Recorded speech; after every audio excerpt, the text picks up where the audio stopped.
Good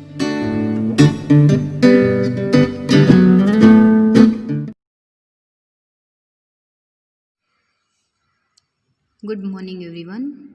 Sri Parekh Science College Mohwa, under the management of Sri Balwant Parekh Education Trust. હું Urmila Parmar, department of chemistry વતી આપ લોકોનું online લેક્ચરની અંદર હાર્દિક સ્વાગત કરું છું. તમે લોકો ફાઇનલી બીએસસી સેમેસ્ટર 3માં આવી ગયા છો. ત્યારે જો કેમેસ્ટ્રી પેપરની વાત કરીએ તો બીએસસી સેમેસ્ટર 1માં તમે કેમેસ્ટ્રીના ટોટલ 2 પેપર ભણીને આવ્યા. First paper fundamental chemistry and second paper chemistry practical. હવે જો બીએસસી સેમેસ્ટર 3માં વાત કરીએ તો કેમેસ્ટ્રીના તમારે ટોટલ 3 પેપર ભણવાના આવશે. 2 પેપર થિયરીના અને 1 પેપર પ્રેક્ટિકલનું. ફર્સ્ટ પેપર જે છે થિયરીનું એ inorganic and physical chemistry C303. Second paper થિયરીનું જે છે એ organic and analytical chemistry C304. Chemistry practical C305. એટલે કે 2 પેપર તમારે થિયરીના અને 1 પેપર તમારે પ્રેક્ટિકલનું ભણવાનું આવશે. જો તમારે સબસીમાં બોટની હોય, ઝૂઓલોજી હોય, ફિઝિક્સ હોય કે મેથેમેટિક્સ હોય તો એમાં પણ તમારે 2 પેપર થિયરીના અને 1 પેપર પ્રેક્ટિકલનું ભણવાનું આવશે. હવે જો આપણે પેપરના માર્કની વાત કરીએ તો તમને ખ્યાલ છે એમ 70 માર્ક એક્સટર્નલના છે અને ઇન્ટરનલના 30 માર્ક છે. તો તમારે થિયરીના પેપરની અંદર 70 માર્ક એક્સટર્નલના અને ઇન્ટરનલના 30 માર્ક. કેમેસ્ટ્રી પ્રેક્ટિકલની વાત કરીએ તો પ્રેક્ટિકલ એક્ઝામ તમારે ટોટલ 100 માર્કની આવશે. સેમ તમારે બોટનીમાં, ઝૂઓલોજીમાં, ફિઝિક્સમાં, મેથેમેટિક્સમાં. બરાબર. તો કેમેસ્ટ્રીના ટોટલ આપણે 3 પેપર છે. એમાંથી આજે ઓર્ગેનિક એન્ડ એનાલિટિકલ કેમેસ્ટ્રી C304ની વાત કરીએ તો એ પેપરની અંદર તમારે પેપરના ટોટલ તમારે 4 યુનિટ આવશે. 2 યુનિટ હશે એ ઓર્ગેનિક કેમેસ્ટ્રીના હશે અને 2 યુનિટ જે હશે એ શેના હશે? એનાલિટિકલ કેમેસ્ટ્રીના હશે. તો આપણે ઓર્ગેનિક કેમેસ્ટ્રી પેપર નંબર C304નો જો સિલેબસ આજે જોઈએ તો એની અંદર તમારે યુનિટ 1 અને યુનિટ 2 જે છે એ ઓર્ગેનિક પોર્શન છે, જ્યારે યુનિટ 3 અને યુનિટ 4 જે છે તમારું એનાલિટિકલનું પોર્શન છે. તો યુનિટ 1ની અંદર તમારે ટોટલ 2 પાર્ટ છે, unit 1A and unit 1B. Unit 1 જે છે એની અંદર તમારે એ part purine and ureide compound છે, એટલે કે પ્યુરિન અને યુરાઇડ સંયોજનો. એની આપણે સબ ટોપિકની વાત કરીએ તો ફર્સ્ટ પોઈન્ટ જે છે brief introduction of purine and ureide compound, એટલે કે પ્યુરિન અને યુરાઇડ સંયોજનોની પ્રસ્તાવના.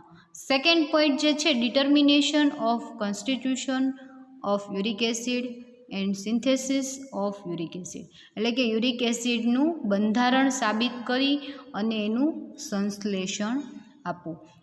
સેકન્ડ પોઈન્ટ છે synthesis of adenine, guanine, caffeine, theobromine અને થિયોફિલિન ફ્રોમ યુરિક એસિડ, એટલે કે યુરિક એસિડમાંથી એડેનિન, ગ્વાનિન, કેફીન, થિયોબ્રોમિન અને થિયોફિલિનનું સંશ્લેષણ આપો. એટલે ટોટલ તમારે યુનિટની અંદર કેટલા પોઈન્ટ ભણવાના થયા? 3. ફર્સ્ટ પોઈન્ટ તમારે પ્યુરિન અને યુરાઇડનું ઇન્ટ્રોડક્શન, સેકન્ડ પોઈન્ટ યુરિક એસિડનું તમારે બંધારણ સાબિત કરી એનું સંશ્લેષણ, અને થર્ડ પોઈન્ટ છે યુરિક એસિડમાંથી એડેનિન, ગ્વાનિન, કેફીન, થિયોબ્રોમિન અને થિયોફિલિનનું સંશ્લેષણ. તો આ હતો unit 1A purine and ureide સંયોજનો. હવે આપણે યુનિટ 1Bની વાત કરીએ તો એની અંદર તમારે એમિનો એસિડ, પોલીપેપ્ટાઇડ અને પ્રોટીન, આ તમારું યુનિટનું હેડિંગ છે. એની અંદર તમે જોશો તો ટોટલ તમને કેટલા પોઈન્ટ દેખાય છે?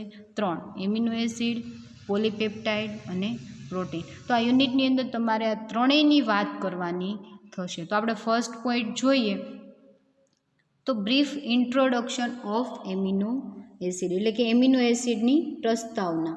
સેકન્ડ પોઈન્ટ આપણે જોઈએ તો classification of alpha amino acid with proper illustrations, એટલે કે તમારે આલ્ફા એમિનો એસિડનું ક્લાસિફિકેશન.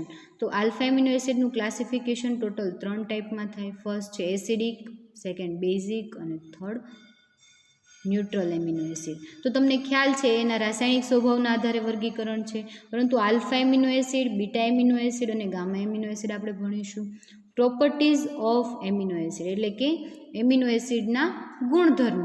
તો એમિનો એસિડના ગુણધર્મ તમને ખ્યાલ છે કે ગુણધર્મ હંમેશા કેટલી ટાઈપના હોય? 2 ટાઈપના હોય, physical properties and chemical properties. તો એમિનો એસિડની ફિઝિકલ પ્રોપર્ટીઝ અને કેમિકલ પ્રોપર્ટીઝ એટલે એના ભૌતિક ગુણધર્મો અને રાસાયણિક ગુણધર્મો આપણે જોશું. એના પછીનો પોઈન્ટ જુઓ તો general method for the synthesis of alpha amino acid.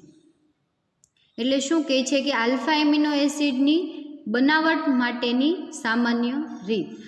Total તમારા સિલેબસમાં કેટલી છે? 5. એના પછીનો પોઈન્ટ છે introduction of polypeptide and protein એટલે કે પોલીપેપ્ટાઇડ અને પ્રોટીનની પ્રસ્તાવના. એના પછીનો પોઈન્ટ છે comparison of polypeptide and protein એટલે પ્રોટીન અને પોલીપેપ્ટાઇડ વચ્ચેનો તફાવત. તો ટોટલ આપણે એટલા પોઈન્ટ જે છે એ આ યુનિટની અંદર જોશું. તો યુનિટ 1 તમારું 2 પાર્ટમાં, unit 1A and unit 1B. Second unit જોઈએ તો સેકન્ડ યુનિટ તમારું જે છે એ ટોટલ 3 પાર્ટમાં છે. Unit 1 2A, 2B and 2C. એમાં 2A જે છે એની અંદર તમારે રિએજન્ટ ભણવાના છે.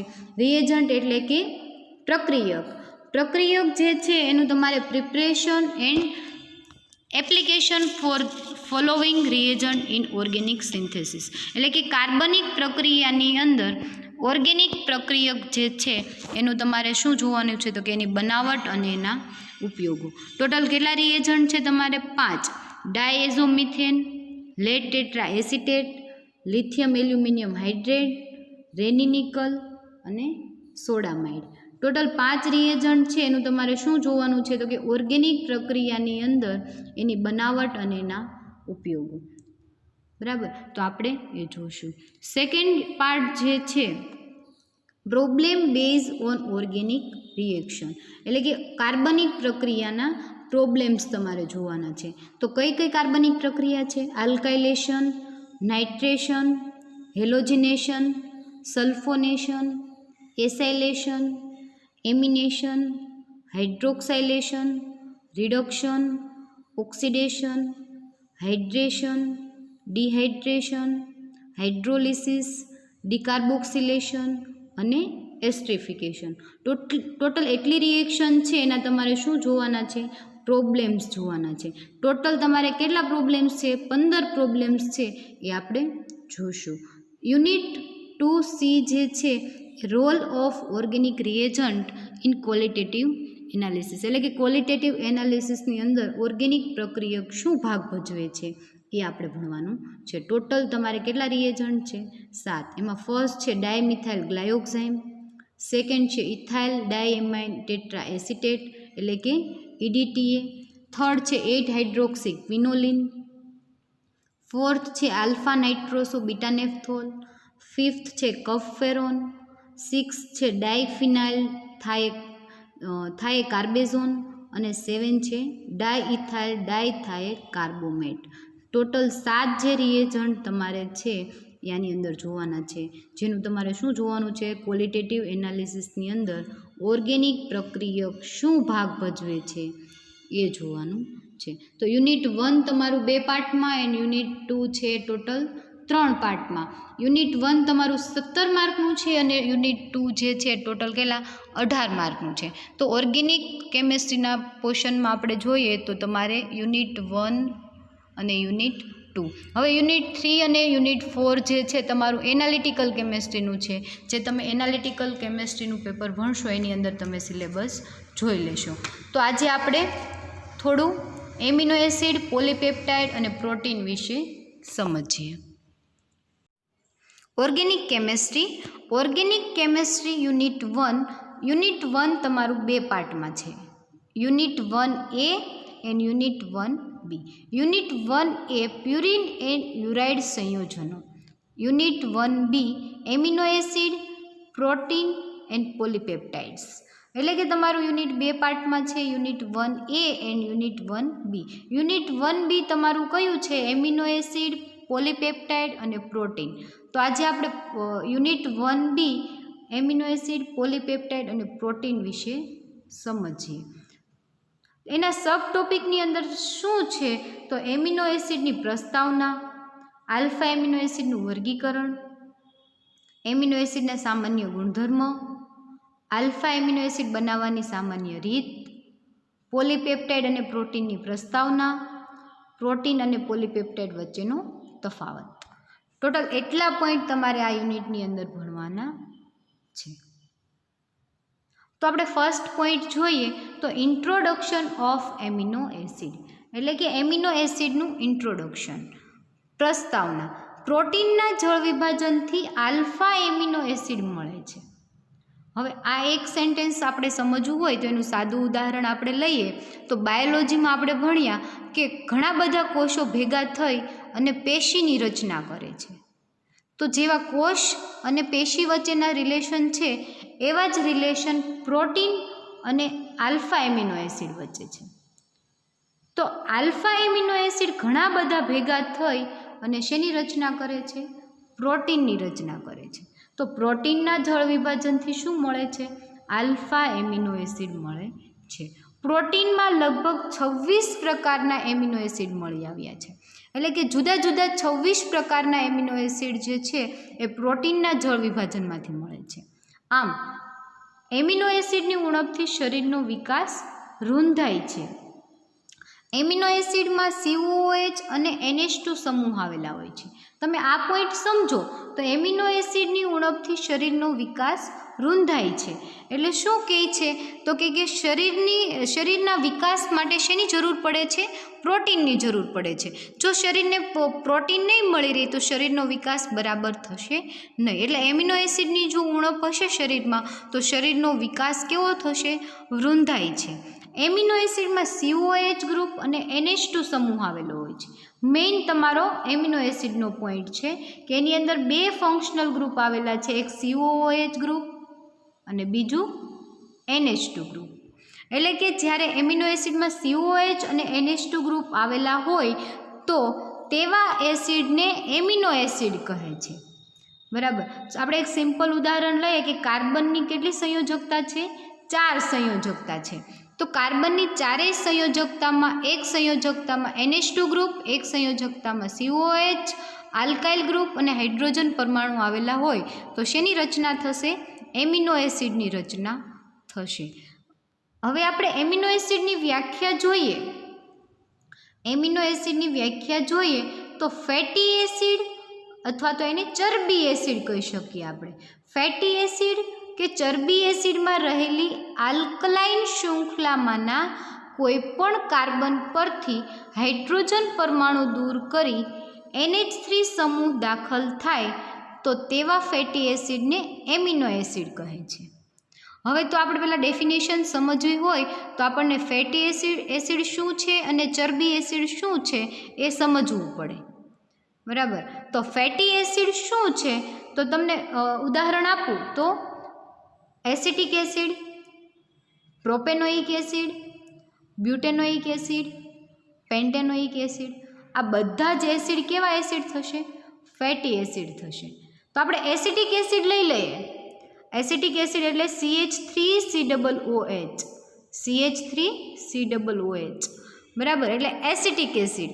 હવે એસિટિક એસિડ જે છે એની આલ્કલાઇન શૃંખલા એટલે CH3COOH. એસિટિક એસિડમાં બે જ કાર્બન આવેલા હશે, એક CH3 અને એક COOH. એટલે આલ્કલાઇન શૃંખલામાંના કોઈ પણ કાર્બન પરથી હાઇડ્રોજન પરમાણુ દૂર કરી, એટલે આલ્કલાઇન શૃંખલા કઈ થઈ? CH3. એમાંથી હાઇડ્રોજન પરમાણુ દૂર કરી CH3માંથી એક હાઇડ્રોજન રિમૂવ થાય, CH2 ગ્રુપ આવે અને એની જગ્યાએ હાઇડ્રોજન પરમાણુ દૂર કરી NH3 સમૂહ દાખલ થાય તો તેવા ફેટી એસિડને એમિનો એસિડ કહે છે. એટલે કે એસિટિક એસિડ જે ઉદાહરણ છે એના આલ્ફા કાર્બન ઉપરથી હાઇડ્રોજન પરમાણુ દૂર થયો અને એની જગ્યાએ શું આવી ગયું? NH2 ગ્રુપ આવી ગયું. એટલે NH2 ગ્રુપ દાખલ થયું એટલે ફેટી એસિડ શેમાં કન્વર્ટ થઈ ગયું? એમિનો એસિડમાં. તો આપણે એક સિમ્પલ ઉદાહરણ દ્વારા જોયું કે ફેટી એસિડમાં આલ્કલાઇન શૃંખલામાંના કોઈપણ કાર્બન પરથી હાઇડ્રોજન પરમાણુ દૂર થાય તો જે એસિડ બને એને શું કહેવાય? એમિનો એસિડ કહેવાય. હવે એમિનો એસિડ જે છે આપણે ફર્સ્ટ પોઈન્ટ જોયો કે એમિનો એસિડમાં COOH ગ્રુપ અને NH2 સમૂહ આવેલા છે. COOH અને NH2 ગ્રુપ આવેલા છે, પરંતુ COOH ના NH2 ગ્રુપ ક્યાં જોડાયેલું છે તેના આધારે તેના 3 પ્રકાર છે: alpha amino acid, beta amino acid અને ગામા એમિનો એસિડ. જો એસિડના COOH સમૂહના આલ્ફા કાર્બન સાથે NH2 સમૂહ જોડાયેલો હોય તો તેને શું કહેવાય? આલ્ફા એમિનો એસિડ કહેવાય. દાખલા તરીકે આપણે જોઈએ તો ગ્લાયસિન. ગ્લાયસિનનું બંધારણ NH2 CH2 COOH, એટલે કે શું કહે છે? COOH સમૂહના આલ્ફા કાર્બન ઉપર NH2 ગ્રુપ આવેલો હોય તો એને શું કહેવાય? તો કે આલ્ફા એમિનો એસિડ કહેવાય. હવે આપણે આલ્ફા, બીટા અને ગામા સ્થાન જોઈએ તો આ COOH ગ્રુપ છે, એના પછીનો કાર્બન કેવો થશે? આલ્ફા થશે. એના પછીનો કાર્બન કેવો થશે? બીટા થશે. એના પછીનો કાર્બન કેવો થશે? ગામા. અને એના પછીનો કાર્બન કેવો થશે? ડેલ્ટા. અને કદાચ એના પછી પણ હોય તો ઓમેગા. એટલે આલ્ફા, બીટા, ગામા, ડેલ્ટા અને ઓમેગા. એટલે આપણે આલ્ફા કાર્બન ભણીએ છીએ, એટલે COOHના આલ્ફા સ્થાન ઉપર NH2 ગ્રુપ આવેલો છે એટલે એને આલ્ફા એમિનો એસિડ કીધું. દાખલા તરીકે ગ્લાયસિન. ગ્લાયસિન એનું સામાન્ય નામ છે, એનું IUPAC નામ એમિનો એસિટિક એસિડ. હવે એનું IUPAC નામ કઈ રીતે બન્યું? તો કે એસિટિક એસિડ, એટલે કે CH3COOH. CH3COOH acetic acid. Amino acetic acid એટલે એના આલ્ફા કાર્બન ઉપરથી હાઇડ્રોજન પરમાણુ રિમૂવ થયો. CH3માંથી એક હાઇડ્રોજન રિમૂવ થયો અને શું બન્યું? CH2. અને એની જગ્યાએ શું જોડાઈ ગયું? NH2 સમૂહ જોડાઈ ગયો. એટલે NH2 CH2 COOH એટલે કે ગ્લાયસિન બન્યું અને એનું IUPAC નામ એમિનો એસિટિક એસિડ. બીજું ઉદાહરણ તમે જુઓ તો એલેનાઇન. એલેનાઇન જે છે CH3 CH NH2 COOH alpha amino propanoic acid, એનું IUPAC નામ. તો પહેલાં તો આપણે પ્રોપેનોઇક એસિડ એટલે કે CH3CH2COOH એટલે પ્રોપેનોઇક એસિડ, પરંતુ એના આલ્ફા સ્થાન ઉપર NH2 ગ્રુપ છે એટલે આલ્ફા એમિનો પ્રોપેનોઇક એસિડ. જે કેવું છે તો કે આલ્ફા સ્થાન ઉપર છે એટલે એને કેવું કીધું? આલ્ફા એમિનો એસિડ કીધું. ફરીવાર જુઓ કે આલ્ફા એમિનો એસિડ એટલે શું? તો કે COOH સમૂહના આલ્ફા કાર્બન સાથે NH2 સમૂહ જોડાયેલો હોય તો તેને આલ્ફા એમિનો એસિડ કહે છે. હવે આપણે બીટા એમિનો એસિડ જોઈએ તો કે COOH સમૂહના બીટા કાર્બન સાથે NH2 સમૂહ જોડાયેલો હોય તો એને કેવું? બીટા એમિનો એસિડ કહે છે. તો COOH સમૂહનો આલ્ફા સ્થાન અને એના પછીનું બીટા સ્થાન. તો આ ઉદાહરણ જોઈએ આપણે beta amino propanoic acid NH2 CH2 CH2 COOH. હવે COOHનો આલ્ફા કાર્બન અને આ બીટા કાર્બન. બીટા કાર્બન સાથે શું જોડાયેલું છે? NH2 એટલે બીટા એમિનો પ્રોપેનોઇક એસિડ. હવે COH સમૂહના ગામા કાર્બન સાથે NH2 સમૂહ જોડાયેલો હોય તો તેને ગામા એમિનો એસિડ કહે છે. હવે એનું ઉદાહરણ તમે જુઓ તો ગામા એમિનો વેલેરિક એસિડ એટલે કે COH સમૂહનું આલ્ફા સ્થાન, COH સમૂહનું બીટા સ્થાન, COH સમૂહનું ગામા સ્થાન. ગામા સ્થાન ઉપર શું જોડાયેલું છે? તો કે NH2 ગ્રુપ જોડાયેલું છે અને એમિનો એસિડનું ડેલ્ટા સ્થાન. એટલે આપણે જોઈએ કે ગામા એમિનો એસિડ જે છે એ ગામા કાર્બન ઉપર NH2 ગ્રુપ જોડાયેલું છે. COH સમૂહના આલ્ફા કાર્બન ઉપર હોય તો આલ્ફા એમિનો એસિડ, COH સમૂહના બીટા કાર્બન સાથે NH2 ગ્રુપ હોય તો બીટા એમિનો એસિડ, COH સમૂહના ગામા કાર્બન સાથે NH2 સમૂહ જોડાયેલો હોય તો ગામા એમિનો એસિડ કહે છે. હવે આપણે એમિનો એસિડની અંદર આલ્ફા, બીટા અને ગામા, ડેલ્ટા ફરીવાર સ્થાન એકવાર જોઈ લઈએ તો કે આ COH સમૂહનો પછીનો કાર્બન છે એ આલ્ફા સ્થાન, એના પછી બીટા સ્થાન, એના પછી ગામા સ્થાન અને એના પછી ડેલ્ટા સ્થાન. ફોર એક્ઝામ્પલ તરીકે આપણે બેન્ઝીનની અંદર જોઈએ તો બેન્ઝીન સાથે ફંક્શનલ ગ્રુપ જોડાયેલું હોય એના પછીનું સ્થાન હોય ઓર્થો હોય, એના પછીનું હોય મેટા હોય અને એના પછીનું હોય એ પેરા હોય. તો આ શૃંખલાવાળા જ્યારે આપણે કમ્પાઉન્ડ જોતા હોય ત્યારે COH સમૂહના પછીનો કાર્બન આલ્ફા થશે, એના પછીનો બીટા, એના પછીનો ગામા અને ડેલ્ટા, અને કદાચ જો વધારે કાર્બન હોય તો ઓમેગા. બરાબર, તો તમે શું ભણ્યા તો કે alpha amino acid, beta amino acid અને gamma amino acid.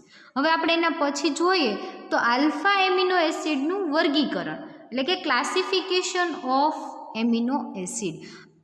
Alpha amino એસિડનું વર્ગીકરણ તેના રાસાયણિક સ્વભાવના આધારે જોઈએ તો 3 પ્રકારે થાય છે. તો કે acidic amino acid, basic amino acid અને ન્યુટ્રલ એમિનો એસિડ. તો તમને નામ ઉપરથી જ ખબર પડી જાય, એસિડિક હશે એટલે એમાં COH ગ્રુપ હશે, પણ COH ગ્રુપની સંખ્યા કેવી થઈ જશે? વધારે હશે. બેઝિક એમિનો એસિડ એટલે કે એમાં NH2 ગ્રુપની સંખ્યા કેવી હશે? વધારે હશે. અને ન્યુટ્રલ એમિનો એસિડ એટલે કે તટસ્થ એમિનો એસિડમાં NH2 અને COH ગ્રુપની સંખ્યા કેવી હશે? વધારે હશે. તો આપણે ફર્સ્ટ જોઈએ તો એમિનો એસિડનું ક્લાસિફિકેશનની અંદર આલ્ફા એમિનો એસિડનું વર્ગીકરણ તેના રાસાયણિક સ્વભાવના આધારે નીચે પ્રમાણે 3 પ્રકારમાં થાય છે. એમાં ફર્સ્ટ છે એસિડિક એમિનો એસિડ. શું કહે છે એસિડિક એમિનો એસિડ? કેટલાક એમિનો એસિડમાં COH સમૂહની સંખ્યા વધારે હોય છે, તેને એસિડિક એમિનો એસિડ કહે છે. તો તમને એમ થશે કે COH સમૂહની સંખ્યા વધારે, પણ કોના કરતાં? તો કેટલાક એમિનો એસિડમાં COH સમૂહની સંખ્યા NH2 ગ્રુપ કરતાં વધારે હોય તો તેને શું કહેવાય? એસિડિક એમિનો એસિડ કહે છે. એના ઉદાહરણ 2 છે એલ એસ્પાર્ટિક એસિડ અને એલ ગ્લુટામિક એસિડ. આપણે એના પછીના ઉદાહરણમાં એના પછીની સ્લાઇડમાં જોઈએ કે પહેલું ઉદાહરણ જુઓ તો COH, અહીંયા COH, અહીંયા NH2 એટલે કે COHની સંખ્યા કેટલી છે? 2 અને NH2 ગ્રુપની સંખ્યા કેટલી છે? 1. એટલે COH ગ્રુપની સંખ્યા વધી જવાના લીધે એ કેવું ગુણધર્મ ધરાવે છે? એસિડિક ગુણધર્મ ધરાવે છે. તેથી એને કેવો કીધો? એસિડિક એમિનો એસિડ કીધો. હવે સેકન્ડ ઉદાહરણ જોઈએ તો આમાં પણ COH અને એક COH, અહીંયા 2 COH ગ્રુપ છે અને NH2 ગ્રુપ કેટલા છે? 1 છે. તેથી તે પણ કેવું થશે? એસિડિક થશે. એટલે એસિડિક એમિનો એસિડ. સેકન્ડ છે બેઝિક એમિનો એસિડ. તો બેઝિક એમિનો એસિડ કોને કહેવાય? તો જે એમિનો એસિડમાં NH2 સમૂહની સંખ્યા વધારે હોય, કોના કરતાં? COH સમૂહ કરતાં. જે એમિનો એસિડમાં NH2 સમૂહની સંખ્યા COH સમૂહ કરતાં વધારે હોય તો તે કેવું ગુણધર્મ ધરાવે છે? બેઝિક ગુણધર્મ ધરાવે છે. આથી તેને બેઝિક એમિનો એસિડ કહે છે. બરાબર, તો એના ઉદાહરણમાં આપણે જોઈએ તો એલ લાઇસિન અને ડેલ્ટા હાઇડ્રોક્સી લાઇસિન. 2 ઉદાહરણ આપણે જોઈએ, એલ લાઇસિન અને ડેલ્ટા હાઇડ્રોક્સી લાઇસિન. એટલે કે એમાં NH2 સમૂહની સંખ્યા કેવી હશે? વધારે હશે. કોના કરતાં? COOH કરતાં. ઉદાહરણમાં જુઓ, એક એમિનો એસિડ, બીજો એમિનો એસિડ, COH સમૂહ કેટલા છે? 1 છે. એટલે કેવું છે? બેઝિક ગુણધર્મ ધરાવે છે, એટલે બેઝિક એમિનો એસિડ છે. હવે ડેલ્ટા હાઇડ્રોક્સી લાઇસિન, સેમ ઉપરનું લાઇસિનનું ઉદાહરણ છે, એના ડેલ્ટા સ્થાન ઉપર હાઇડ્રોક્સી OH ગ્રુપ આવી જાય તો એને ડેલ્ટા હાઇડ્રોક્સી લાઇસિન કહેવાય. એની અંદર પણ 2 NH2 ગ્રુપ છે અને એક કેવું છે? COOH ગ્રુપ છે. એટલે એને કેવું કીધું? બેઝિક એમિનો એસિડ કીધું. હવે થર્ડ જે છે એ neutral amino acid. Neutral amino acid એટલે કે તટસ્થ એમિનો એસિડ. તો જે એમિનો એસિડમાં NH2 અને COH સમૂહની સંખ્યા સમાન હોય તેને તટસ્થ એમિનો એસિડ કહે છે. દાખલા તરીકે ગ્લાયસિન, NH2 CH2 COOH. ગ્લાયસિનનું ઉદાહરણ જે છે એ કેવું છે? તટસ્થ એમિનો એસિડ છે. એની અંદર એક NH2 અને એક COH ગ્રુપ આવેલું છે, એટલે એને કેવું કીધું? તટસ્થ એમિનો એસિડ કીધું. સેકન્ડ ઉદાહરણ જોઈએ તો એલેનાઇન. એની અંદર CH3 CH NH2 COOH એટલે કે એક COOH ગ્રુપ અને એક NH2 ગ્રુપ આવેલું હોવાથી એને કેવું કીધું? તટસ્થ એમિનો એસિડ કીધું. તો આપણે આલ્ફા એમિનો એસિડનું ક્લાસિફિકેશન જોયું. તો આલ્ફા એમિનો એસિડનું ક્લાસિફિકેશન રાસાયણિક સ્વભાવના આધારે કેટલા પ્રકારે થાય છે? 3. એસિડિક, બેઝિક અને તટસ્થ એમિનો એસિડ. એટલે કે એસિડિક કોને કહેવાય? COH ગ્રુપની સંખ્યા એમિનો ગ્રુપ કરતાં વધારે હોય તો એને એસિડિક કહેવાય. બેઝિક એમિનો એસિડ કોને કહેવાય? તો કે NH2 ગ્રુપની સંખ્યા COH ગ્રુપ કરતાં વધારે હોય તો એને બેઝિક એમિનો એસિડ કહેવાય. અને NH2 અને COH બંનેની સંખ્યા સરખી હોય તો એને કેવું કહેવાય? તટસ્થ એમિનો એસિડ કહેવાય. બરાબર, તો આ હતું એના રાસાયણિક સ્વભાવના આધારે વર્ગીકરણ. હવે આપણે જોઈએ તો ડી કરીને ચક્રીય એમિનો એસિડ. તો આ એના બંધારણના આધારે તમે ક્લાસિફિકેશન જુઓ તો બંધારણના આધારે એરોમેટિક એમિનો એસિડ. તો એરોમેટિક એમિનો એસિડ એટલે તમને ઓલરેડી ખબર છે કે એની અંદર શું આવેલું હશે, બેન્ઝીન ચક્ર એટલે કે બેન્ઝીન રિંગ આવેલી હોય તો એને કેવું કહેવાય, એરોમેટિક એમિનો એસિડ કહેવાય. એના તમને 2-3 ઉદાહરણ અહીં આપેલા છે, આપણે જોઈએ તો એલ ફિનાઇલ એલેનાઇન. એલ ફિનાઇલ એલેનાઇન જે છે કેવું છે, એરોમેટિક એમિનો એસિડ. એટલે એલેનાઇનનું બંધારણ ઓલરેડી તમને ખબર છે, CH3CHNH2COOH, પરંતુ એના આલ્ફા સ્થાન ઉપર NH2 ગ્રુપ છે તો એના બીટા સ્થાન ઉપર શું જોડાશે, ફિનાઇલ રિંગ જોડાશે. એટલે એના આલ્ફા કાર્બન ઉપર NH2, બીટા સ્થાન ઉપર ફિનાઇલ રિંગ, એટલે એનું નામ થયું એલ ફિનાઇલ એલેનાઇન. એનું IUPAC નામકરણ કરો તો આલ્ફા એમિનો બીટા ફિનાઇલ પ્રોપેનોઇક એસિડ. પ્રોપેનોઇક એસિડ કઈ રીતે આવ્યું તો કે CH3CHCOOH એટલે કે 3 કાર્બન છે એટલે પ્રોપેનોઇક એસિડ. એના આલ્ફા સ્થાન ઉપર NH2 ગ્રુપ છે, એના બીટા સ્થાન ઉપર બેન્ઝીન રિંગ છે એટલે આલ્ફા એમિનો બીટા ફિનાઇલ પ્રોપેનોઇક એસિડ. એના પછીનું ઉદાહરણ જુઓ તો એલ ટાયરોસિન. એનું IUPAC નામ આલ્ફા એમિનો પેરાહાઇડ્રોક્સી બીટા ફિનાઇલ પ્રોપેનોઇક એસિડ. પ્રોપેનોઇક એસિડ એટલે CH2CHCOOH એટલે કે પ્રોપેનોઇક એસિડ. એના બીટા સ્થાન ઉપર ફિનાઇલ રિંગ અને એના પેરા સ્થાન ઉપર હાઇડ્રોક્સિલ ગ્રુપ OH ગ્રુપ અને એના આલ્ફા સ્થાન ઉપર NH2 ગ્રુપ. COOH નું આલ્ફા સ્થાન, આ બીટા સ્થાન, અને એની અંદર બીટા સ્થાન ઉપર ફિનાઇલ રિંગ જોડાયેલી છે એટલે આ ફિનાઇલ રિંગનું આ ઓર્થો સ્થાન, આ મેટા સ્થાન અને આ પેરા સ્થાન. પેરા સ્થાન ઉપર શું આવેલું છે, OH ગ્રુપ આવેલું છે એટલે એનું નામ થયું આલ્ફા એમિનો પેરાહાઇડ્રોક્સી બીટા ફિનાઇલ પ્રોપેનોઇક એસિડ. એનું સામાન્ય નામ શું છે, એલ ટાયરોસિન. હવે એના પછીનું ઉદાહરણ આપણે જોઈએ તો એલ હિસ્ટિડિન. એલ હિસ્ટિડિન જે છે alpha amino beta imidazole propanoic acid. હવે આપણે એ તો જોયું કે જ્યારે 6 કાર્બનવાળી બેન્ઝીન રિંગ આવેલી હોય એને પણ એરોમેટિક એમિનો એસિડ કહેવાય, અને 5 મેમ્બરવાળી ઇમિડાઝોલ રિંગ આવેલી હોય તો પણ એને શું કહેવાય તો કે ચક્રીય એમિનો એસિડ કહેવાય. તો ઇમિડાઝોલ બીટા સ્થાન ઉપર શું આવેલું છે, ઇમિડાઝોલ આવેલું છે, અને એના આલ્ફા સ્થાન ઉપર શું આવેલું છે, NH2 ગ્રુપ આવેલું છે. એનું નામ થશે સામાન્ય એલ હિસ્ટિડિન અને એનું IUPAC નામ alpha amino beta imidazole propanoic acid. તો આ ત્રણેય ઉદાહરણ શેના હતા, એરોમેટિક એમિનો એસિડના હતા. બરાબર, હવે આપણે કેટલું જોયું તો કે આપણે કેટલું જોયું તો કે એમિનો એસિડનું ક્લાસિફિકેશનની અંદર આલ્ફા, બીટા અને ગામા એમિનો એસિડ, રાસાયણિક સ્વભાવના આધારે એસિડિક, બેઝિક અને ન્યુટ્રલ એમિનો એસિડ, અને એના બંધારણના આધારે એરોમેટિક એમિનો એસિડ. એટલું ક્લાસિફિકેશન આપણે જોયું. એક વધારાનું ક્લાસિફિકેશન તમારા જાણ માટે કહી દો કે એસેન્શિયલ અને નોન એસેન્શિયલ એમિનો એસિડ. બરાબર, એના આધારે પણ ક્લાસિફિકેશન થાય છે. તો આપણે એટલું અહીંયા જોયું ક્લાસિફિકેશન. હવે એના પછીના પોઈન્ટ આપણે નેક્સ્ટ લેક્ચરમાં જોઈશું, પણ એ પહેલાં તમને કહી દઉં કે જે તમે આ વિડીયો જોશો એમાં ડિસ્ક્રિપ્શન બોક્સમાં નીચે જે તમને ટેસ્ટ અથવા તો એસાઇનમેન્ટ આપેલું છે એ બધાએ ફરજિયાત એટેન્ડ કરવાનું છે. એટલે એને એટેન્ડ કરજો. એની અંદર તમારો રોલ નંબર અને નામ હોય તો એને તમે એની ડિટેલ એડ કરજો, જેથી તમારું અસાઇનમેન્ટ, બરાબર, તમારા અસાઇનમેન્ટના જે માર્ક છે એ એના આધારે તમારા મૂકાશે. એના માટે થઈને તમે તમારું ડિસ્ક્રિપ્શન બોક્સની અંદર ટેસ્ટ એટેન્ડ કરજો. અને નેક્સ્ટ લેક્ચરમાં આપણે ફરી વખત આગળના ટોપિક જોઈશું.